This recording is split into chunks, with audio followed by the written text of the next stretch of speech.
sebagai istrinya dan Nabi Ismail sebagai putranya. Nah, setelah Nabi Ismail wafat, masyarakat Mekah mulai pindah menyembah selain Allah. Nah, pada masa itu proses perpindahan kepercayaan itu berawal dari orang yang bernama Amir bin Lubai. Amir bin Lubai ini dia itu ke Syam pada masa itu. Dia ke Syam, terus di Syam itu lihat kok ada yang kok mereka menyembah berhala, nggak menyembah yang kayak di Mekah gitu.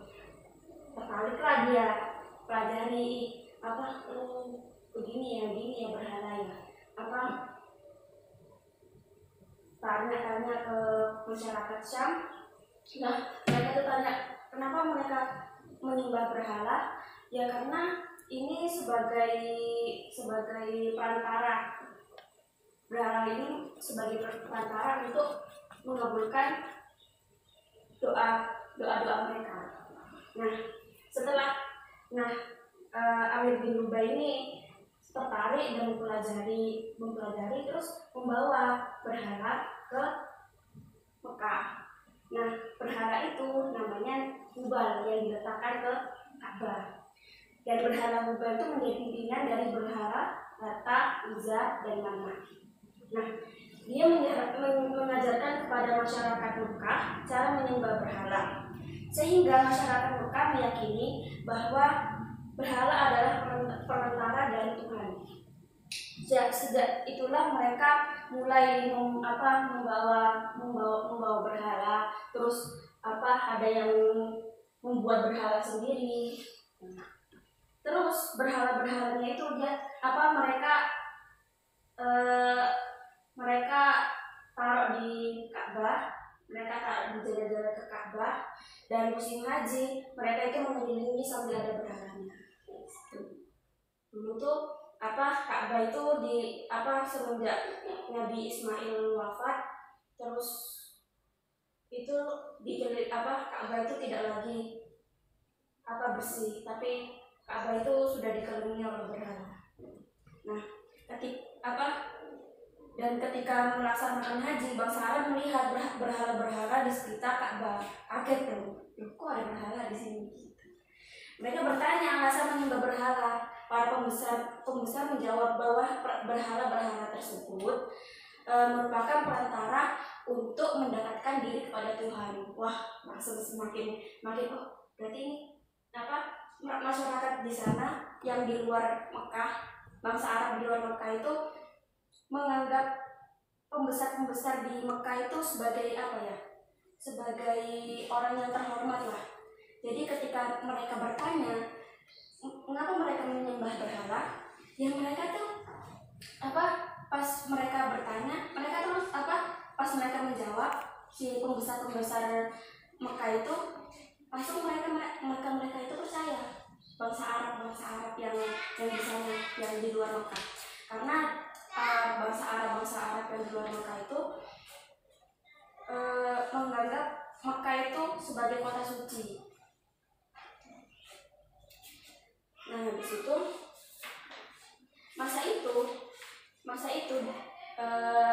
pada masa itu yang mereka menyembah berhala itu disebut masa jahiliyah.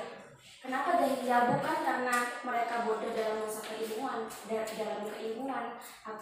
dalam pekerjaan, tapi mereka bodoh karena mereka tidak beriman kepada Allah. Keimanan mereka sudah goyah karena tidak ada sosok Nabi. Setelah Nabi Ismail wafat, mereka itu banyak mereka yang berpaling kepada agama tauhidnya Nabi Ibrahim. Nah, mereka menyimpang ajaran Nabi Ibrahim itu ada beberapa faktor. Yang pertama yaitu adanya kebutuhan terhadap Tuhan yang selalu bersama mereka, terutama saat mereka membutuhkan. Jadi kalau misalnya bangsa Arab itu agak kurang percaya gitu. Kalau Tuhan itu dia membutuhkan Tuhan, tapi sengketok. Ya jelas gitu. Jadi mereka menyembah berhala supaya apa? Dia menjadi perantara untuk mendekatkan diri kepada Tuhan. Nah, yang kedua, kecenderungan yang kuat mengagungkan leluhur yang telah berjasa terutama kepada kabilah nenek moyang mereka. Nah, berhala-berhala itu berupa apa? Berupa nenek moyang mereka. Jadi saking cintanya kepada nenek moyang mereka, perantara Tuhan itu ya nenek moyang mereka. Jadi mereka memoles mereka membuat patung ya berupa nenek moyang mereka. Contohnya kalau misalnya Indonesia, nenek moyangnya itu kan misalnya raja-raja terdahulu, yaitu dia dibikin patung disembah. Nah, yang kedua, rasa takut yang kuat menghadapi kekuatan alam yang menimbulkan bencana, mendorong mereka mencari kekuatan lain di luar Tuhan. Jadi mereka itu saking takutnya dengan alam, kan di sana itu banyak bencana alam dan di alam sana. Jadi banyak kekeringan itu dan mereka takut. Saking takutnya mereka itu kepercayaan kepada Tuhan yang melindungi mereka itu agak pudar. Masa sih Tuhan melindungi kita gitu? Aku tak cari kekuatan lain aja supaya bisa melindungi kita dari bencana.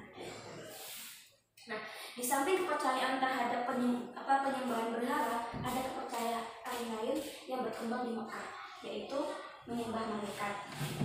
Sebagai masyarakat Arab menyembah dan menuhankan malaikat. Malaikat itu dianggap sebagai putri Tuhan. Nah, yang kedua, menyembah jin, ruh, dan hantu. Sebagai masyarakat menyembah jin, hantu, dan ruh leluhur mereka. Ya kayak di Indonesia dulu. Di Indonesia dulu kan sebelum adanya Hindu Buddha masuk atau dan Islam masuk, itu kan mereka menyembah leluhur mereka. Nah, yang selanjutnya kondisi sosial masyarakat Mekah sebelum Islam. Bangsa Arab memiliki karakter positif di sisi lain di sisi mereka itu negatif. Maksudnya mereka tidak beriman, tapi mereka itu mempunyai sisi positif.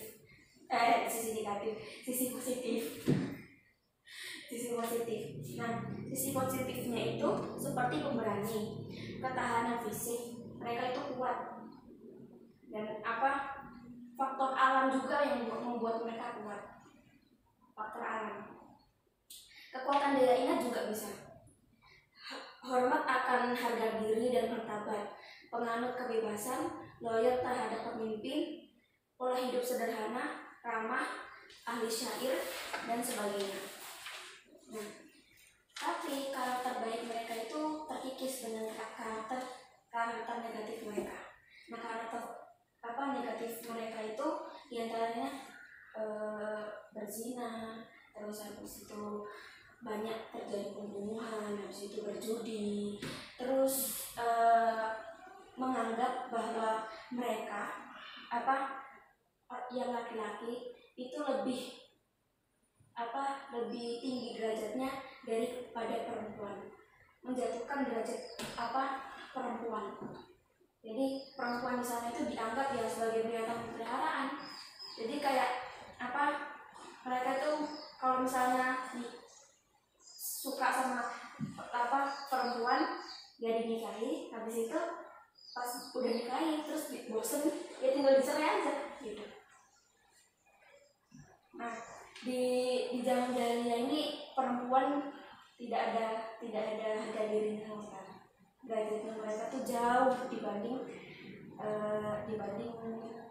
mereka yang laki-laki. Nah, tradisi terburuk di masyarakat Arab yaitu mengubur anak perempuannya hidup-hidup karena mereka merasa malu. Kenapa malu? Karena menurut mereka masyarakat anak-anak perempuan itu dilahirkan cuma sebagai beban hidup mereka, tidak bisa berperang, nggak bisa bekerja, dan nggak bisa ngapa-ngapain, cuma ya nanti diambil orang. Makanya mereka itu kalau misalnya melahirkan anak perempuan, mereka itu menganggap anak perempuan itu lain, jadi dikubur hidup-hidup kalau misalnya melahirkan anak perempuan. Nah, kondisi masyarakat Makkah sebelum Islam. Ekonomi masyarakat Makkah sebelum Islam. Bangsa Arab memiliki mata pencarian bidang perdagangan, pertanian, dan peternakan. Masyarakat menjadi peternakan itu menjadi sumber bagi bangsa Arab, sumber mata pencarian, karena di sana itu kan juga ada daerah subur dan ada daerah yang tidak subur. Nah, di Makkah itu termasuk daerah yang agak kurang subur. Jadi masyarakat di sana mengandalkan peternakan sebagai mata pencarian, tidak pertanian, karena di sana kalau misalnya pertanian ditanam langsung layu bisa. Nah, mereka itu mengonsumsi daging, susu dari ternaknya, serta membuat pakaian. Terus setelah kebutuhan mereka tercapai, masih ada sisa dari kebutuhannya, dari barangnya itu diperjualbelikan. Nah, di sana orang kaya di kalangan mereka itu orang yang banyak ternaknya, karena orang yang banyak ternaknya itu mereka bisa menikmati bisa mencukupi kehidupan mereka. Nah, selain Arab Badui, sebagian masyarakat perkotaan menjadikan peternakan sebagai sumber penghidupan. Ada yang menjadi pengembala ternak milik sendiri. Ada juga yang mengembala ternak orang lain. Seperti Nabi Muhammad SAW ketika tinggal di suku Bani Sa'ad, beliau itu seorang pengembala kambing.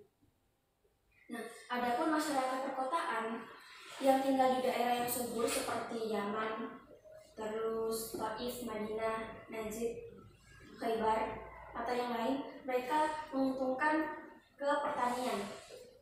Juga peternakan juga bisa, tapi mereka mengandalkan pertanian juga karena daerah mereka subur. Yang paling subur itu tanaman anggur dan kurma. Nah, penduduk Makkah memiliki kedudukan tersendiri dari pandangan orang-orang Arab, yaitu mereka penduduk negeri haram, penduduk negeri Makkah. Nah, orang-orang Arab lain tidak akan mengganggu mereka, juga tidak akan mengganggu perniagaan mereka. Allah Subhanahu wa Ta'ala itu melindungi mereka, menganugerahkan mereka hal itu. Allah Subhanahu wa Ta'ala berfirman dalam surat Al-Ankabut ayat 67, yaitu awalam yarau anna ja'alna haraman aminan wa yatakhaffafun nasu min hawlihim afabil batili yu'minuna wa bi ni'matillahi yakfurun. Yang artinya, dan apakah mereka tidak memperhatikan bahwa sesungguhnya kami telah menjadikan negara mereka tanah suci yang aman, sedangkan sedangkan manusia di sekitarnya rampok-merampok. Maka mengapa sesudah kenyataan tersebut mereka masih percaya kepada batil dan ikat kepada Allah? Suku Quraisy merupakan penduduk Mekah yang memegang peranan dalam perniagaan di Jazirah Arab. Mereka mendapatkan ilmu perniagaan itu dari Yaman. Nah, Yaman di sana itu Yaman kala itu perniagaannya itu cukup besar, cukup tinggi perniagaannya itu. Nah, orang-orang Yaman terkenal ahli di bidang perniagaan. Selain itu, kota Mekah memiliki Ka'bah sebagai tempat orang-orang di Jazirah Arab melaksanakan haji. Jadi mereka datang untuk melaksanakan haji setiap tahun. Kebiasaan orang-orang Arab yang mengadakan perdagangan ini ke daerah lain itu, Allah mengabadikan perjalanan mereka di Quran surat Quraisy 1 ayat 1 sampai 4. Ayo mana dibaca? Bismillahirrahmanirrahim. Ilafil Quraisy ilafihim rihlatash shita'i was-shayf falya'budu rabb hadzal bait alladzi at'amahum min ju'in wa amanahum min khawf. Nah, coba dibaca artinya. Putri? Artinya, karena kebiasaan orang-orang Quraisy yaitu kebiasaan mereka bepergian pada musim dingin dan musim panas, maka hendaklah mereka menyembah Tuhan pemilik rumah ini, Ka'bah, yang telah memberi makanan kepada mereka untuk menghilangkan lapar dan mengamankan mereka dari ketakutan. Ya, bagus. Makasih Putri. Orang-orang Arab memiliki pusat perdagangan, yaitu diantaranya yang terkenal Ukaz, Mijannah, dan Zulmajaz. Fungsi pusat-pusat perdagangan ini bukan saja proses jual beli, tapi di situ berkumpul orang-orang cendekiawan di sana, orang-orang ahli pidato di sana untuk mengadu ilmu di sana, mengadu kehebatan di sana. Dan ahli syair juga berkumpul di sana. Jadi pusat perdagangan itu bukan hanya proses jual beli, tapi pusat peradaban di sana. Di mana pusat peradaban itu berkembang di Ukaz, Mijannah, dan Zulmajaz. Nah, bahasa Arab orang-orang Quraisy pada saat itu menjadi bahasa yang paling mudah diucapkan, paling enak didengar, serta paling kaya pembendaharaan kata dan maknanya. Dalam bidang ekonomi, riba itu zaman dahulu riba itu sudah lazim, atau sudah istilahnya itu sudah tradisi di sana. Bahkan Mekah sebagai pusat perdagangan itu sudah terpengaruh sistem riba, karena Mekah itu kan posisinya di tengah. Jadi untuk perdagangan itu mereka itu seliwar. Jadi mereka itu, jadi masyarakat Mekah, orang-orang di sana, orang-orang di Cina, orang-orang di bangsa Barat itu ke Mekah juga berdagang di sana. Jadi masyarakat Mekah juga terpengaruh sama sistem-sistem yang mereka anut, yaitu sistem riba di sana. Nah, yang selanjutnya yaitu kondisi politik masyarakat sebelum Islam. Pada masyarakat Arab pra-Islam dapat dibagi menjadi dua bagian, yaitu penduduk kota Al-Hadarah yang tinggal di kota perniagaan Jazirah Arabia seperti Makkah dan Madinah. Kota Makkah merupakan kota penghubung perniagaan utara dan selatan. Para pedagang dengan kabilah itu berani membeli barang-barang dagangan dari India, dari Cina, di Yaman, dan menjualnya di Syria ke Syria di utara. Nah, yang kedua yaitu penduduk pedalaman yang mengembara dari dari tempat lain, dari satu tempat ke tempat lain. Biasanya itu mereka itu hidup dengan nomaden, tempat tinggalnya itu tidak pasti. Jadi mereka berpindah-pindah dari satu daerah ke daerah lain.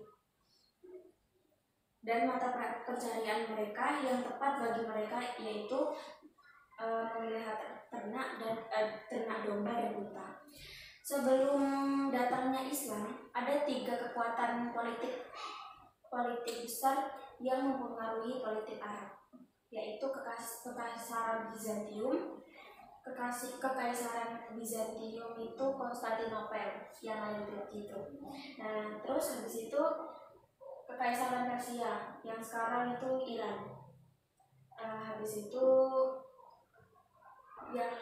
Kekaisaran Persia itu memeluk agama Zoroaster. Agama Zoroaster itu agama, kalau misalnya sekarang itu kayak agama Majusi gitu, yang menyembah api. Nah, serta dinasti Himyar. Nah, dinasti Himyar itu dinasti kekaisaran Yaman pada masa itu, yang berkuasa di Arab bagian selatan.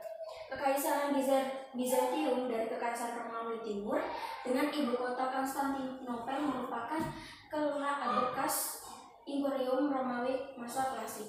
Pada permulaan abad ke-7, imperium ini telah meliputi Asia Kecil, Syria, Mesir, dan sebagian daerah Italia, serta jumlah kecil wilayah di pesisir Afrika Utara juga berada di bawah kekuasaannya.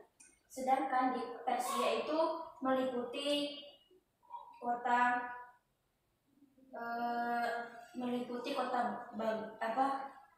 terletak di sekitar 20 mil di sebelah tenggara kota Baghdad.